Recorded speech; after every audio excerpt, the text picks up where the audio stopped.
Tout le monde.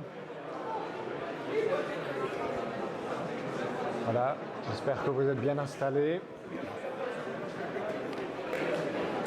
Cet après-midi, je vais vite terminer ce qu'on avait entamé ce matin. Donc c'était le problème de la glissière et du looping.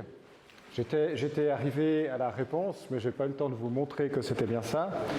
Et donc vous voyez, la réponse à laquelle on était arrivé, c'était que pour que la bille puisse faire un looping complet, il fallait la laisser glisser depuis une hauteur qui correspondait à 2,5 fois le rayon de la glissière. Et alors évidemment, c'est ce que je vais vous montrer ici. Il faut qu'on la lâche depuis une distance qui est un tout petit peu plus grande.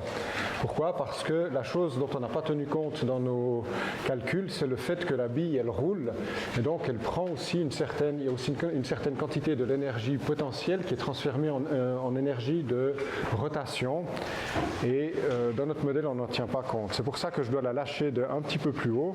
Mais vous voyez que si je la lâche depuis, par exemple, la hauteur de la glissière, eh bien, le système va tomber. Ici, vous voyez qu'il a quitté la glissière avant d'être arrivé en haut. Et plus je lève la bille, plus elle va arriver à faire presque un tour. Vous voyez que là, elle a quitté la glissière à cet endroit. Et puis, si je la laisse suffisamment longtemps, si je la laisse tomber depuis suffisamment haut, vous voyez qu'elle a fait un looping complet. Alors ce matin, il y a deux personnes qui m'ont posé la question. C'est une bonne question. Ils ne comprenaient pas pourquoi j'avais fait l'hypothèse que la bille allait quitter la glissière dans la condition limite juste à cet endroit. Ils se posaient la question, mais pourquoi est-ce que la bille ne pourrait pas aller un petit peu plus loin et puis suivre la glissière jusqu'à cet endroit et la quitter à peu près là, ou bien faire quelque chose comme ça? Alors effectivement, je pense que c'est une bonne question parce que c'est vrai que cette réponse, le fait que que la condition limite s'applique lorsqu'on est tout en haut, ça peut être le fruit d'une intuition, mais si c'est le fruit d'une intuition, il faut vérifier qu'elle est correcte. Et donc il y a plusieurs manières de vérifier ça. En fait, le mouvement qu'on a, on peut le déterminer en entier. Ce que je peux faire, c'est je ne vais pas le faire ici, ce sera un exercice pour l'année prochaine, c'est qu'on peut appliquer la conservation de l'énergie mécanique entre n'importe quel endroit, à n'importe quel moment, et en particulier entre cet instant-ci et un instant qui est à un angle θ quelconque. Je peux le faire pour n'importe quel point, d'accord ? Et donc, ça, c'est quelque chose qui me permet, lorsque je résous les équations, c'est quelque chose qui me permet de déterminer la fonction t en fonction de l'angle θ. Donc si vous voulez, ce que je peux faire, alors le principe c'est que la conservation de l'énergie mécanique, elle me permet de trouver, de décrire l'expression de la vitesse de la bille en fonction de l'angle θ. Donc je peux connaître la vitesse de la bille en fonction de l'angle θ. Et ce que je fais maintenant, c'est que à partir de ça, je vais pouvoir calculer dans l'équation de Newton cette grandeur. Ça, la vitesse, elle s'exprime comme R fois θ point. La vitesse, à partir de la conservation de l'énergie mécanique, je peux la connaître. Et donc, la vitesse, je peux l'introduire à un facteur R près ici. Et donc, je connais la vitesse en fonction de l'angle θ. Ceci, je le connais en fonction de l'angle θ. Et donc, je peux déterminer la fonction de contrainte en fonction de l'angle θ. Alors ceci, c'est quelque chose que j'ai fait, c'est pas long, c'est une petite page de calcul. Et ce qu'on voit, c'est que la force de contrainte, elle va comme elle va comme cosinus de θ, ou plutôt comme 1 moins cosinus θ, ce qui fait que la contrainte elle est minimale lorsque on est à cet endroit. Si je représente, alors je ne l'ai pas fait, mais si je représentais en fonction de l'angle θ la contrainte, eh bien j'obtiendrais quelque chose qui serait comme ceci. Donc à θ égale 0, on aurait une contrainte qui serait maximale, et ici on serait à θ égale 180 degrés, et θ égale 180 degrés. Puis là, ce serait 360 degrés. Alors vous voyez que maintenant, ce qu'il s'agit, c'est de trouver la condition telle que cette courbe cosinusoïdale, eh bien, elle soit toujours au-dessus de 0, ce qui nous assure qu'on a toujours une contrainte et donc qu'on a toujours un contact entre la bille et la glissière. Mais au fur et à mesure qu'on baisse cette hauteur, eh bien, on baisse également cette courbe. Alors là, il faut s'en rendre compte, il faut faire le calcul.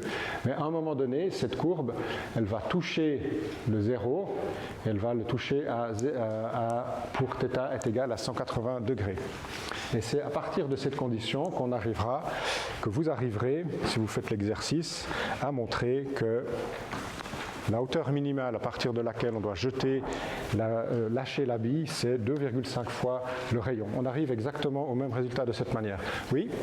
Juste pour les conditions du monde équivalent, je ne comprends pas très bien, parce que si on dit que R, θ point au carré, c'est égal à G, selon l'expression de Newton, du coup, la force de soutien est de 0, non? Si on vient en arrière. Effectivement. Alors, ceci, c'est exactement le cas limite où la force de contrainte à l'angle π, elle sera égale à 0. D'accord ? En fait, ici, pour qu'on n'ait pas de décalement, il faut que la contrainte soit toujours plus grande que 0. Au moment où on va décoller, la contrainte sera exactement égale à 0 et donc on aura cette équation qui sera satisfaite. OK ? Oui ? Comment on peut dire que V3 au carré est égal à GR ? Comment est-ce qu'on peut dire que V3 au carré est égal à GR ? Eh bien, il faut revenir en arrière. Vous voyez qu'on a cette équation dans laquelle on pose que la contrainte est égale à 0. Et ici, ce R θ point, vous voyez que la vitesse en n'importe quel point, ce sera R fois θ point. D'accord ? Donc si maintenant je regarde R carré fois θ point carré, ça va faire G fois R. Ici, regardez, si je prends cette équation et puis que je pose que t est égal à 0, je peux la réécrire comme mr fois θ point carré est égal à m fois g. D'accord ? Je supprime le m et je multiplie par r et j'aurai donc r carré θ point carré est égal à g fois r et puis ça c'est la vitesse au carré parce que la vitesse c'est r fois θ point si on est sur un cercle. D'accord ? Bon. On va passer cette heure, enfin ce qu'il en reste, à continuer avec le problème qu'on avait entamé la dernière fois, c'est celui de la solution d'une équation différentielle linéaire non homogène du second ordre à coefficient constant. Et en fait, ce que je vais faire aujourd'hui, c'est vous montrer comment on fait pour trouver la solution. La dernière fois, j'étais passé un petit peu rapidement dessus, et donc on va le faire plus lentement aujourd'hui. Et ce qu'on va aussi voir, c'est que ce problème, c'est ce qui nous permettra, jeudi matin, de décrire le problème de l'oscillateur harmonique forcé amorti. L'oscillateur harmonique forcé amorti, c'est ce que vous avez sur l'expérience que je vais vous montrer juste là. Donc c'est comme la semaine, il y a 2-3 semaines, on a un système avec une masse qui est pendue au bout d'un ressort Donc on a une force de rappel d'un ressort. On est dans un système visqueux, et donc on a une force de frottement visqueuse qui va comme moins un certain facteur fois la vitesse du point matériel dans le liquide. Et puis ce que j'ai rajouté, c'est un système qui va nous permettre de créer une excitation. Vous voyez que le point d'attache du ressort, là, je peux le faire bouger. Et donc, un petit peu comme un yo-yo, c'est à peu près la même chose. Je peux induire un mouvement dans ce système. Mais évidemment, ce mouvement, on doit le décrire, on doit rajouter un terme dans notre équation. Et si vous regardez bien la télévision, vous voyez que le petit piston là se met à bouger et vous voyez qu'on arrive à induire en fait un mouvement dans notre système. Alors pour être plus précis encore, ce que nous allons résoudre, c'est quelque chose où on a une certaine excitation, on part de certaines de conditions initiales et puis on voit qu'on a d'abord un mouvement qui a une certaine amplitude, que l'amplitude décroît et qu'on va se stabiliser dans une situation où on a un mouvement qui est coordonné avec celui que le piston impose. Ça, ce sera notre solution particulière. Et vous voyez maintenant que ce que je peux faire, c'est changer un petit peu la fréquence d'excitation et vous allez voir qu'on peut trouver des situations où on arrive à avoir une amplitude d'oscillation qui est relativement grande. C'est ce qu'on appelle une résonance. Alors là, il faut un petit peu la chercher.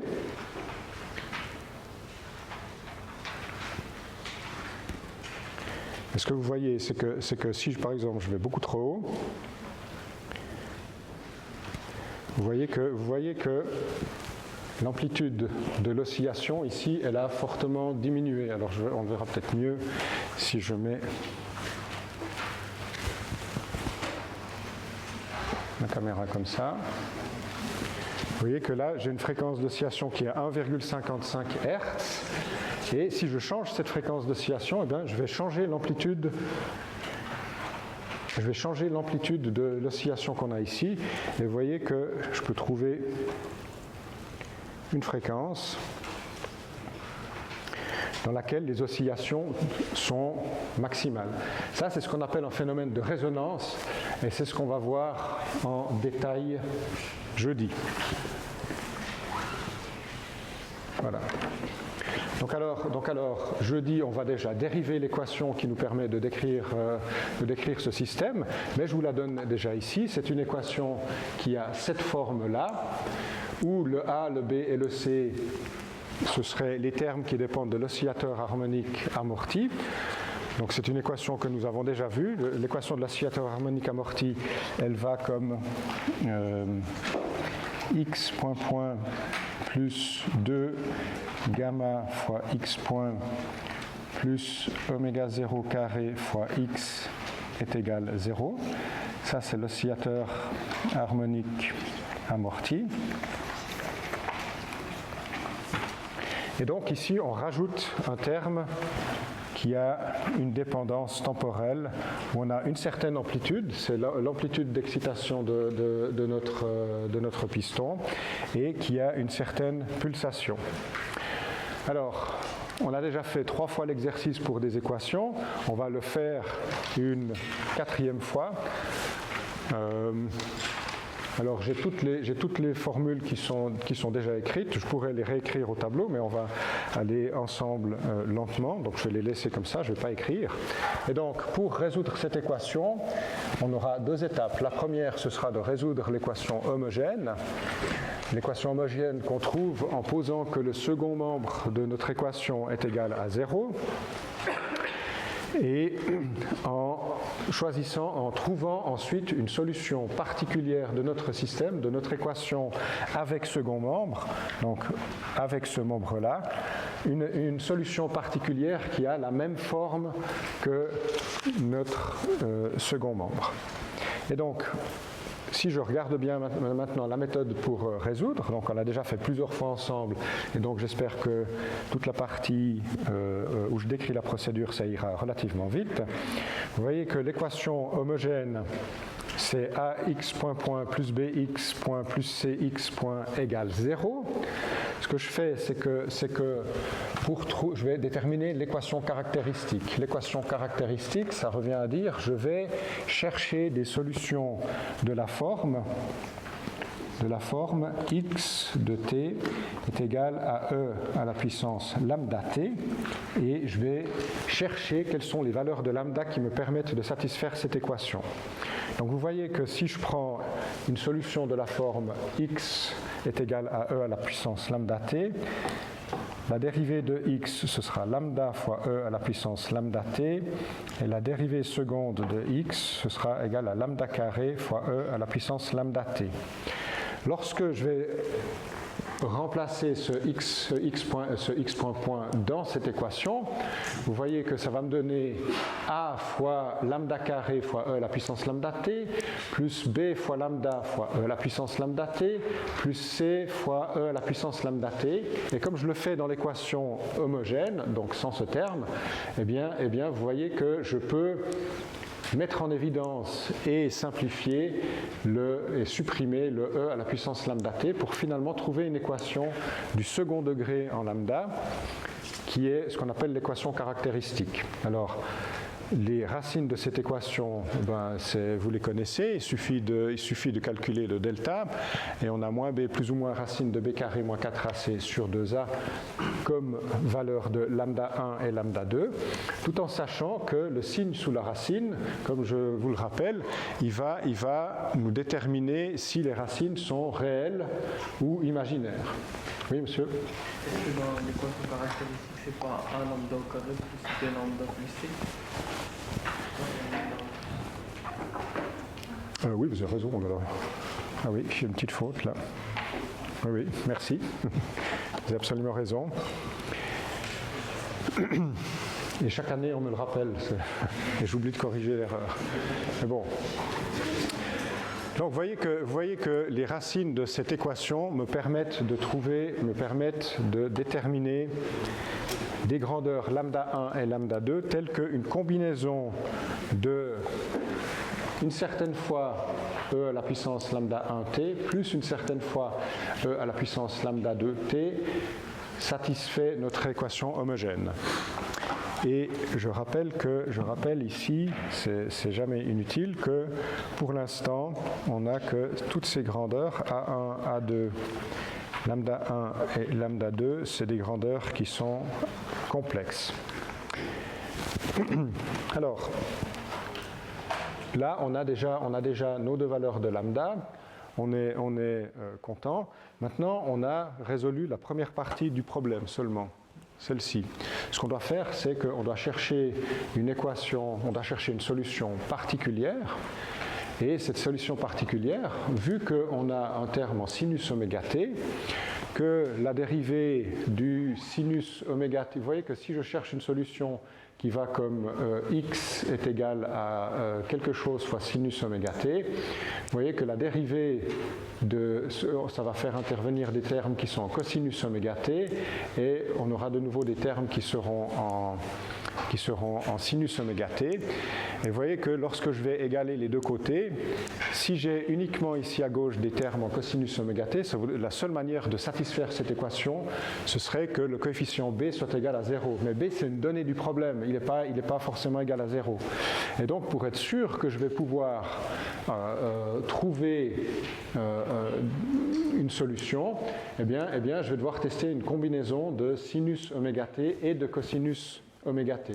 Et donc, c'est pour ça que je vais choisir cette solution particulière, tout en sachant que je vais devoir trouver des valeurs de D1 et de D2 qui me permettent de satisfaire l'équation différentielle inhomogène.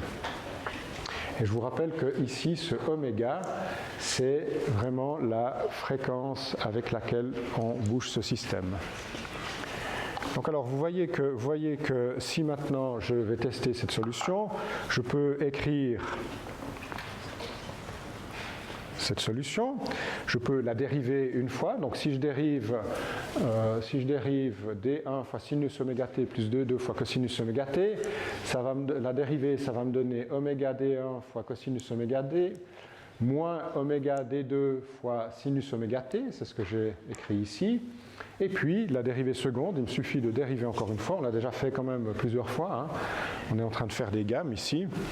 Et donc la dérivée seconde, c'est la dérivée de ceci, donc j'aurai un moins oméga carré d1 sinus oméga t moins oméga carré d2 cosinus oméga t. Et ce que je vais faire maintenant, c'est que ces trois fonctions, je vais les remplacer dans cette équation avec le second terme. Et donc vous voyez que ce qu'on a ici, la première ligne, c'est ça c'est a fois x point point. La deuxième ligne c'est b fois x point. Et la troisième ligne c'est simplement c fois x. Et vous voyez que à droite, là, ce terme, c'est rien d'autre que ça. Alors, on a une équation dans laquelle c'est une seule équation qu'on a, mais vous voyez qu'on a deux inconnus. Ces inconnus, c'est ce D1 qui apparaît là, là, là, et le D2. Comment est-ce qu'on va faire à partir d'une seule équation pour trouver deux inconnus? Eh bien, on va, comme on l'a déjà fait, tenir compte du fait que cette équation, elle doit être valable pour n'importe quel temps. Et ce que vous voyez, c'est que à gauche, on a des termes qui vont comme... Donc on a à gauche des termes qui vont comme cosinus oméga t et des termes qui vont comme sinus oméga t. Et puis à droite, on a un terme qui va comme d fois sinus de oméga t. Et comme ceci, ça doit être valable pour n'importe quelle valeur du temps, eh bien, vous voyez que les deux équations, alors, qu'on va pouvoir tirer, c'est par exemple en se plaçant à t est égal à 0. Vous voyez que si je me place à t est égal à 0, eh bien ces deux termes seront égaux à 0, puisque le sinus de 0 c'est 0. Et je vais donc en tirer que le terme qui est dans cette parenthèse, là, que je vais écrire après, doit être égal à 0. Puis, si maintenant je me mets à un instant où le cosinus de oméga t est égal à 0, et sinus de oméga t est égal à 1, eh bien je vais tirer que cette parenthèse ici doit être égale à d. J'espère que c'est plus ou moins clair pour tout le monde. Et vous voyez que c'est ce que je fais ici. Donc alors on va d'abord identifier les termes qui sont en oméga t. Vous voyez que à gauche, les termes qui sont oméga t, c'est moins a oméga carré fois d2, plus b oméga fois d1, plus c fois d2, et puis à droite on n'a pas de terme en oméga t, et donc j'obtiens la première équation. Donc c'est bien ça, moins a oméga d2 moins b oméga d2, d1 moins b oméga d2 plus cd1 est égal à d. Ça c'est pour le sinus en fait, c'est la deuxième. Celle qu'on vient de dériver, celle qu'on vient de trouver, c'était celle-ci. Et celle-là, c'est celle qu'on trouve si on identifie les termes en sinus. Et vous voyez qu'on a bien un système de deux équations à deux inconnus maintenant. Je vous rappelle, les équations, nos inconnus, c'est D1 et D2. Et puis, ce qu'il faut faire maintenant, c'est simplement résoudre ce système. Alors, dans l'équation du haut, je vais regrouper les termes en D1. Vous voyez que ce terme, je le passe là. Je mets D1 en évidence qui multiplie C moins A oméga carré. Et puis, je garde ce moins B oméga fois D2. Et puis en bas, ce que je fais, c'est que je regroupe à gauche les termes en D1. J'aurai un B oméga fois D1 moins C moins A oméga carré fois D2. C'est ce terme-là. Et donc, Vous voyez qu'on cherche ces deux équations. Ce qu'on va faire, c'est multiplier la première par une certaine grandeur et la deuxième par une autre grandeur, de telle sorte qu'en additionnant les deux, eh bien, il y ait des termes qui s'annulent. Vous voyez que si je multiplie la première équation par moins 1, j'aurai donc un moins c a oméga carré d1 plus b oméga d2 est égal à moins d. Et la deuxième, je vais la multiplier par quelque chose qui va me permettre de retrouver au numérateur cette grandeur et éliminer le dénominateur. Donc vous voyez que je vais la multiplier par c moins a oméga carré et je vais la diviser par b oméga. Comme ça, en haut et en bas, enfin, dans la première et la seconde équation, le terme qui est devant D1 sera le même, à un signe près. Donc c'est ce que je fais ici, et vous voyez que mes deux équations, elles deviennent ce que j'ai réécrit là. Donc lorsque je multiplie celle-là par c moins a oméga carré sur b oméga, je me retrouve avec un c moins a oméga carré au numérateur, et vous voyez que maintenant, on a quelque chose où ce terme-là, il a un coefficient qui est opposé à celui qu'on a ici. Donc en additionnant ces deux équations maintenant, eh bien, j'aurai plus que des D2, et donc j'aurai une équation à une inconnue. C'est une méthode tout à fait standard de résoudre un système de deux équations à deux inconnues. Vous voyez que je peux extraire maintenant que D2 c'est quelque chose qui a cette forme-là. Alors ça veut pas, j'imagine que du point de vue physique, ça ne veut pas dire encore grand-chose en ce moment, hein, mais ce qu'il faut bien réaliser à cet instant précis de la résolution, c'est que cette grandeur, toutes ces grandeurs, on les connaît. Le A, B, C, c'est les coefficients qui sont dans notre équation différentielle qu'on cherche à résoudre. Le D, c'est l'amplitude de l'excitation, et puis le oméga, c'est la pulsation de notre excitation. Et donc, tous ces termes-là, on les connaît, et donc on a notre réponse. Alors, on a résolu la première équation. On va résoudre maintenant la seconde équation. Et vous voyez que la seconde équation, elle est très facile à résoudre une fois qu'on connaît la première, parce qu'il suffit par exemple de remplacer ce D2 dans cette équation. Et puis vous voyez qu'on aura quelque chose qui dépendra uniquement de D1 qu'on va pouvoir tout de suite extraire. C'est ce que je fais ici. Et donc, j'en tire cette grandeur D1 qui est le coefficient qu'on a devant le sinus dans notre solution particulière. Donc maintenant que j'ai trouvé ce D1 et ce D2, je peux écrire la solution particulière de notre équation. Vous voyez que ce que j'ai fait là, c'est que j'ai simplement remplacé le D1.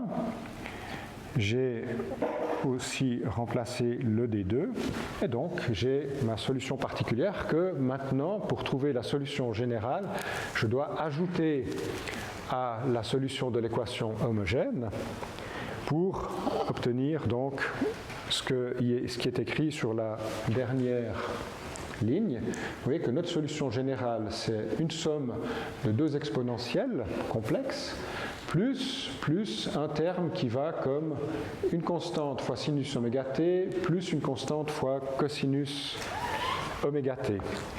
Et là, à cet endroit, bien sûr, les grandeurs A1 et A2 qui nous manquent, elles sont déterminées par les conditions initiales de notre problème. Alors, pour être totalement rigoureux, donc quand je mets CI, ça veut dire que c'est des grandeurs qui sont déterminées par les conditions initiales.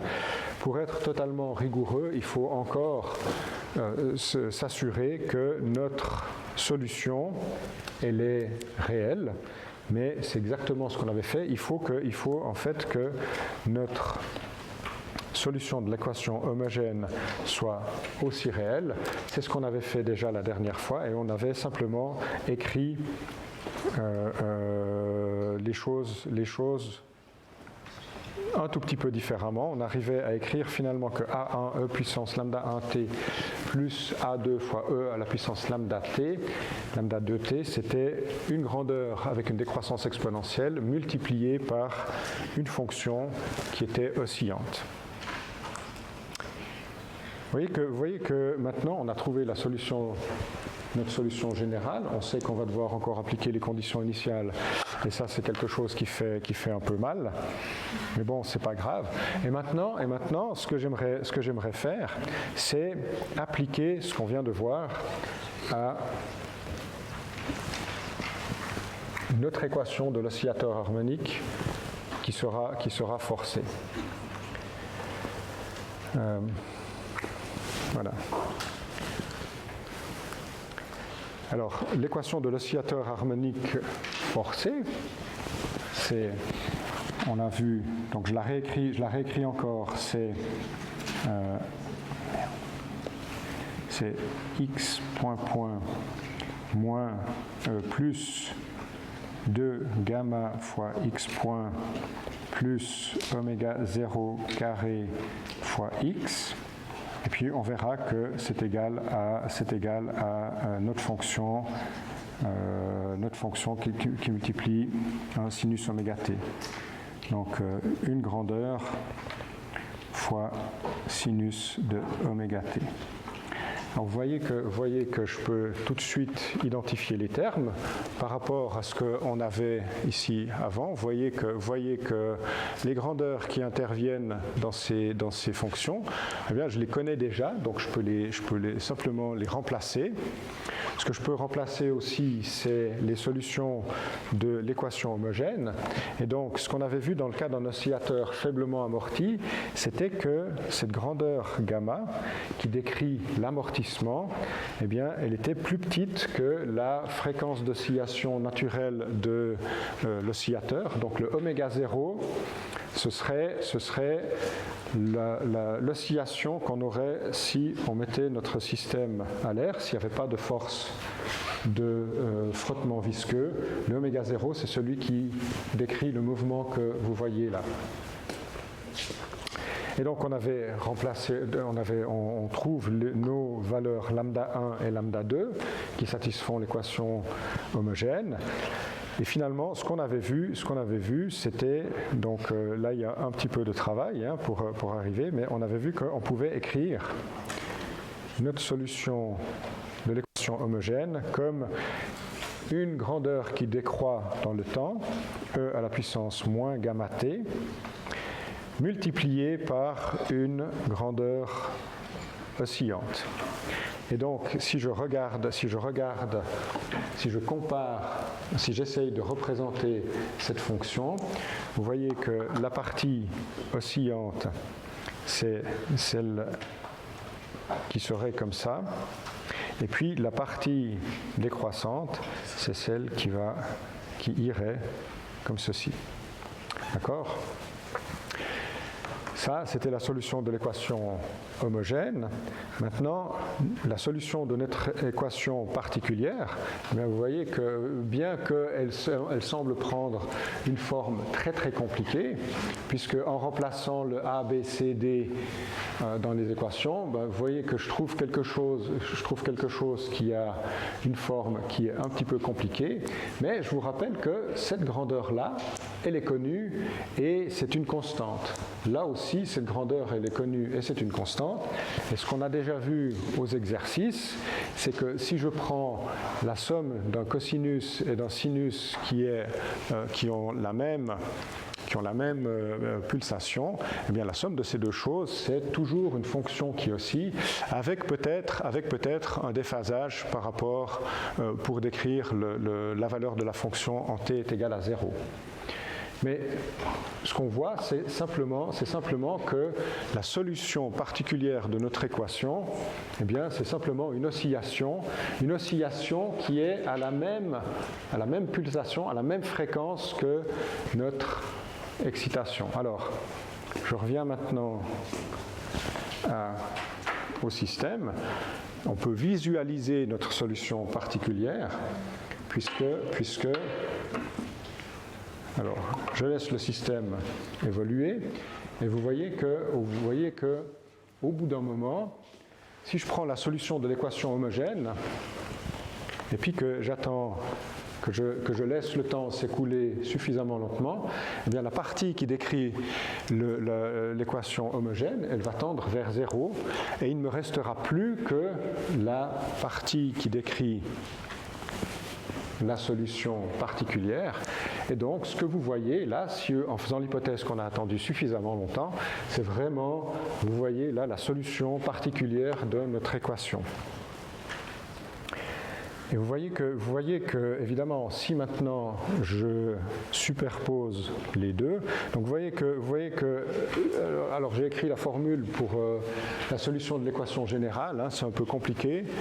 Là aussi, c'est typiquement une formule qu'on peut écrire dans le formulaire en faisant attention de ne pas trop se tromper. Mais moi, je ne me rappelle pas cette formule, elle n'a pas d'importance. Hein. Mais ce qui est extrêmement important, c'est de voir que la solution de notre problème avec condition initiale, eh bien, c'est la somme d'une fonction, d'une exponentielle décroissante qui oscille avec une certaine pulsation, plus notre solution particulière. Et vous voyez que, comme je vous l'avais déjà montré, si je prends la somme de ces deux solutions, eh bien vous voyez qu'au début, lorsque les deux termes ne sont pas négligeables, donc la solution de l'équation homogène, elle a encore une certaine amplitude pendant toute cette zone, eh bien vous voyez que on peut décrire des mouvements qui ont l'air quand même plus ou moins chaotiques. Là, j'ai simplement superposé numériquement ces deux solutions et vous voyez que ça peut donner des choses qui sont assez bizarres, mais notre équation, elle arrive très bien, notre solution, elle arrive très bien à décrire ceci. Et vous voyez aussi qu'après un certain temps, bien évidemment, toute cette partie, elle a décru avec le temps et il nous reste uniquement notre solution particulière. Voilà. Alors, je vous fais ici grâce de tout ce qui vous permettra de déterminer les grandeurs, nos coefficients en fonction des conditions initiales, mais la méthode elle est sur le principe assez simple. Il suffit de se dire si je me place au temps t égale à 0, eh bien je dois calculer mes coefficients de telle sorte que la position, la valeur de x à l'instant 0 en l'occurrence, ce soit une certaine grandeur x0 et la vitesse à l'instant t0, ça doit être une certaine grandeur aussi. Je remplace et ça va me permettre de tirer les grandeurs C1 et C2, les constantes qui vont devant mes termes. Donc c'est pour ça que on arrive ici à l'équation que je vous ai écrite. Donc ceci c'est C1 et ceci c'est C2 si je me rappelle bien. Et donc on peut quand même encore continuer un petit peu l'exploration. C'est ce qu'on va faire jeudi. Vous voyez que si on regarde bien ces équations, on a des termes qui ont une décroissance exponentielle. Mais vous voyez qu'ici, on a au dénominateur des termes qui ont une dépendance en la fréquence d'excitation que nous imposons. Vous voyez qu'ici, on a un terme qui va comme l'oscillation, le terme d'oscillation naturelle de notre ressort. Et vous voyez que ça, c'est la fréquence d'excitation que j'impose, c'est donc celle-ci. Et vous voyez que si les deux sont égaux, eh bien, ce terme ici, sous la racine, il va devenir très petit. Et donc le terme sous la racine sera dominé par ce terme. Mais vous voyez que si on a un système pour lequel notre force de frottement visqueux, elle est petite, donc si gamma est petit, vous voyez que ce terme-là, il peut devenir très très grand. A priori, pourquoi ? Parce que on aurait ici un terme qui tend vers 0 ici un terme qui serait très petit, et donc, a priori, ça peut être très grand.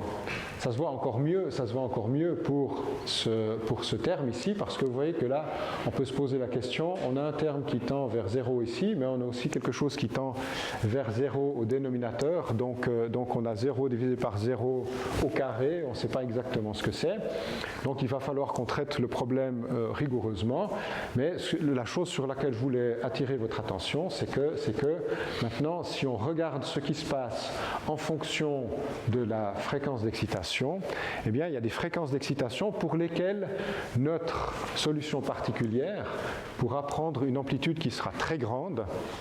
Et ça, c'est ce qu'on appellera une résonance. Et je vous montrerai 2 ou 3 exemples jeudi matin. Et d'ici là, je vous souhaite une bonne fin de journée, un bon travail. Amusez-vous bien. Merci, j'ai terminé.